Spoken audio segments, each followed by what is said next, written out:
Bote na ba mama nyonso pe bilenge basi bisika piezo miminu bozai kola na magazine chrétien na lingala oya lelo nde totombeli yango pona bino tozo fongola yango boye.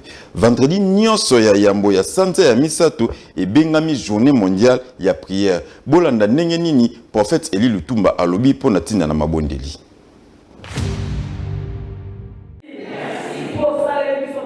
Wuta kobanda mobu 1987 mokili mobimba ekoma kotombola vendredi ya yambo nyonso ya sanza ya misato lokola journée mondiale de prière. Na boye mokano yango ezwamaki na Marie-Hélène James ya mboka Amerika.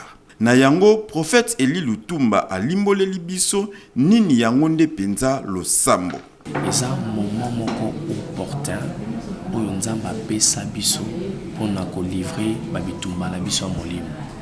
Eza pendant moment wana nde tozwaka ba victoire na monde spirituel pour que to vivre avantage nango na monde matériel.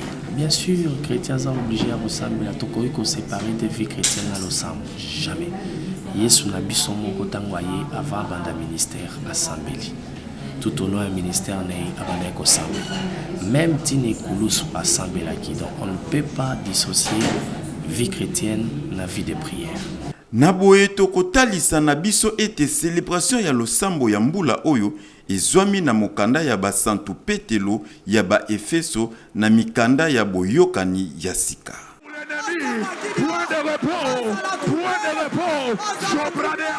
Le 8 mars oyo ekozala ndenge nini na manjimbo Bet Peret, Mama Blandine Teka alobi na tina na ba mama nyonso pe bilenge basi boyoka ye na micro ya Nathalie Atatama. Église de Mongembo Bet Peret, oyo ekambamaka na la fille de prophète Blandine Teka, babongisi pona ba mama nyonso, pe bilenge basi milulu minene, mokolo ya mercredi 8 mars 2023. Na mama na likambo, les femmes de la Bible qui ont bouleversé le monde. Boyoka, la fille du prophète Ndenge Alobi. Tomonaka ba mama bakendaka bisike belé, tomonaka ba mama bakendaka muziki, bakendaka ba réunion ba musala, yango biso tolobaki eza pe mabete. Ce qui le 8 mars, batu bako kende sele, batu bako kende boye, batu bako kende tolobaki ke non Yesu pe fo azwa par na ye na le 8 mars parce que za mukolo ba mama yango tolobaki ke biso tokoa na tongo. Tokoa na tongo donc toza à partir il y a 8h à 11h30. Tokozala wana pona ba mama nyonso to ya kopesa nzambe merci parce que c'est notre jour. To sali appel na ba mama nyonso. Oyo bazabi sika nyonso ezala kingasani masina matetelemba biso bazali ba mama baya pour le 8 mars na tongo eza journée moko munene ekozala malamu penzamba kozala lokumu.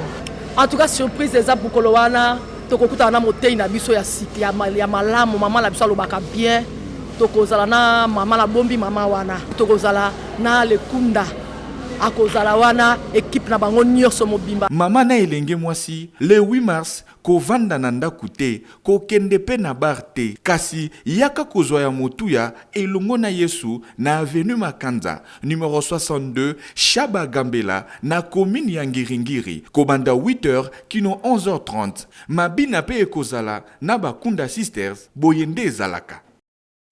Ba spécial chaîne de prière na manjimbo Bet Peret ezaka kase kokoba surtout oya jeudi nde eza kitoko makasi bolanda ndenge ba mama balobi na tina na yango. Mabondeli ezalaka na suka te. Awa na manjimbo Bet Peret, Mama Blandine Teka aza kolemba te na ba chaîne de prière ya chaque jeudi. Na boye ba prière e bandaka na ngonga ya 8h kino 11h30. Boyoka ndenge bandeko balobi. Awa na Bet Peret spécialité na biso ezali pona délivrance. Awa toka kokoisa ba loi établie ya famille, toka kokoisa banyoka oyo bloque na biso na venin na famille. Banyoka lobini na famille mususu, ba balaka te.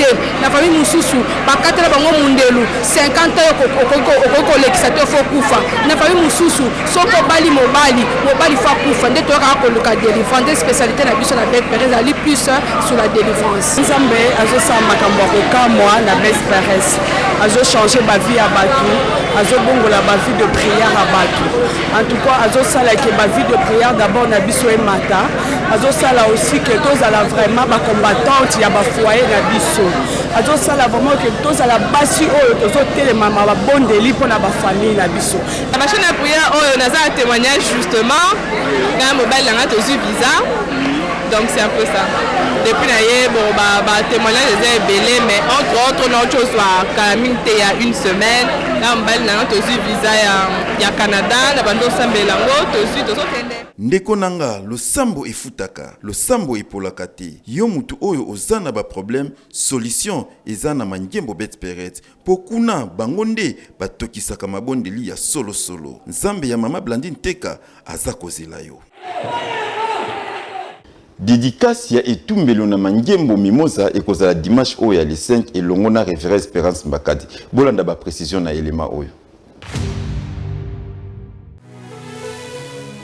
Église Mangembo Mimosa elongona mobateli mpate matulu yeye oyo tobengaka mingi penza général. Babongiselaki biso poso mobimba ya mabondeli oyo tobengi poso ya dédicace. Na boyende clôture ekosalema mokolo ya yenga kobanda na ngunga ya 8h kino 12h. Kasi clôture ekosalema na motombwami Espérance Mbakadi. Ndeko alobi boye. Que dédicace ezali ouverture officielle ya cher na biso to banini hôtel parce que ezali mvula mitano pene ya koleka oyo église ya extension ya Mangembo Mimosa ezistaka nzamba sali biso ngolu to sombi lopango mais esengeli to bongisa esika ya kotela nde to bongisi esika ya kotela ezala mwa aspect moderne yango tolobi semaine o mobimba kwa tozozo yango dédicace na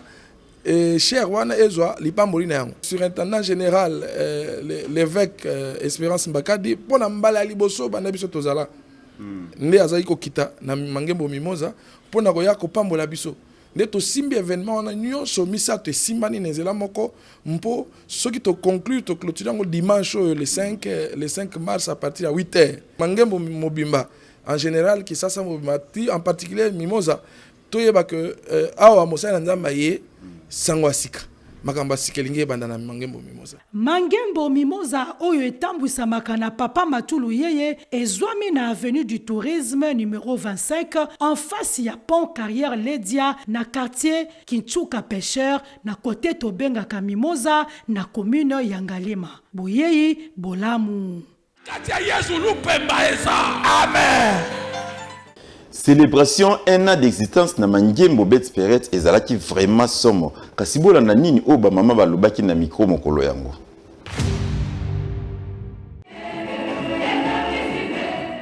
Célébration 1 an d'existence ya église de Mangembo Bet Peret ezalaki somo kuna na etonga na bango. Bandeko bazalaki wana ebele pona kosanjola nkolo na oyo asaleli bango. Na milulu yango mama Lombongo azalaki wana pona koyemba peko binela nzambe. Kasi bandeko ya Bet Peret bango balobi boye. Nzambo to uti na musika Nzambe Espérance Mbakadi o Blandine Teka salelaka Nzambe wana saleli biso inene tokokisi inane biso to utaki na mai kotanga tozopola mbula soki mbula ezobeta boye topoli biso nyonso esika kosambela ezalaki te lelo tala eloko Nzambe apesi biso topambola Nzambe wana te ndenge nini tokokisi inane.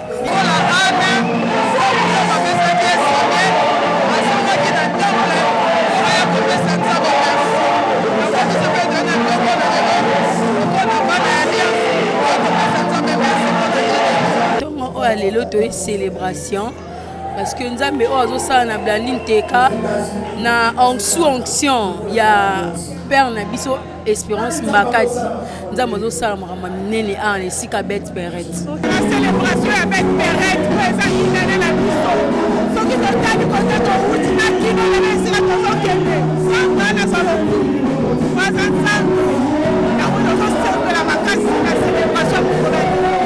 C'est mon vacances, alors je suis dans la joie et l'intégrité. C'est le conseil qui te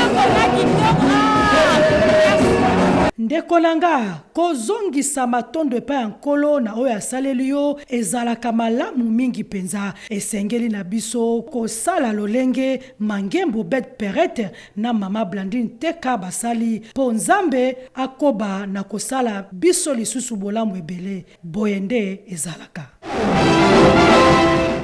Mobateli mpate Jean Bosco Kindomba alobi na tina na magazine chrétienne à Lingala. Kasi boyo ka ndenge nini alobi. Pasteur Jean Bosco Kindomba ya église sans précieux alobi na tina ya magazine chrétien en lingala na tina na yango toyokaye.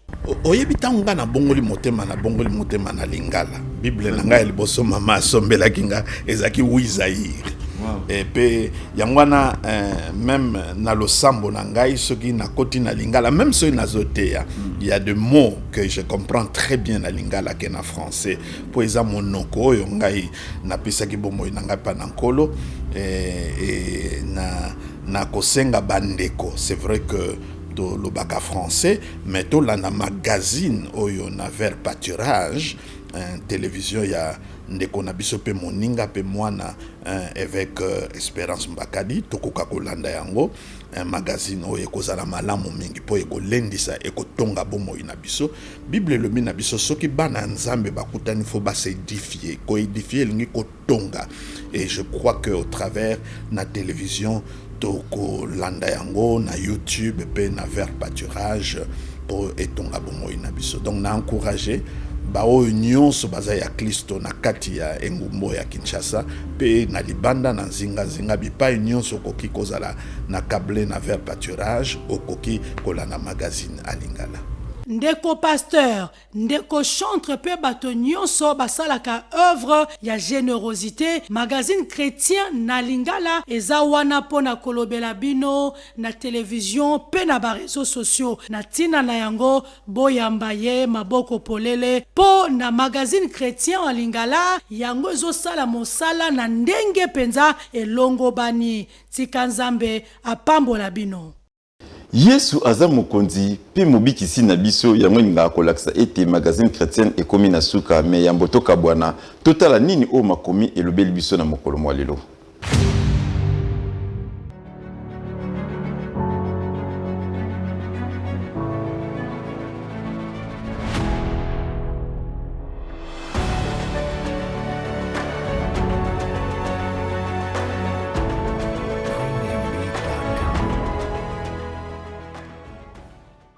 Magazine chrétien na biso alingala ekomi na suka to pesi mbote na ba mama nyonso sans exception ya mokili mobimba. Pour moi oyo ezande ya bino to tombeli bino bonne fête. Bo continuer kolanda magazine chrétien na biso alingala et puis boko sepela na biloko nyonso oyo tozota pona bino.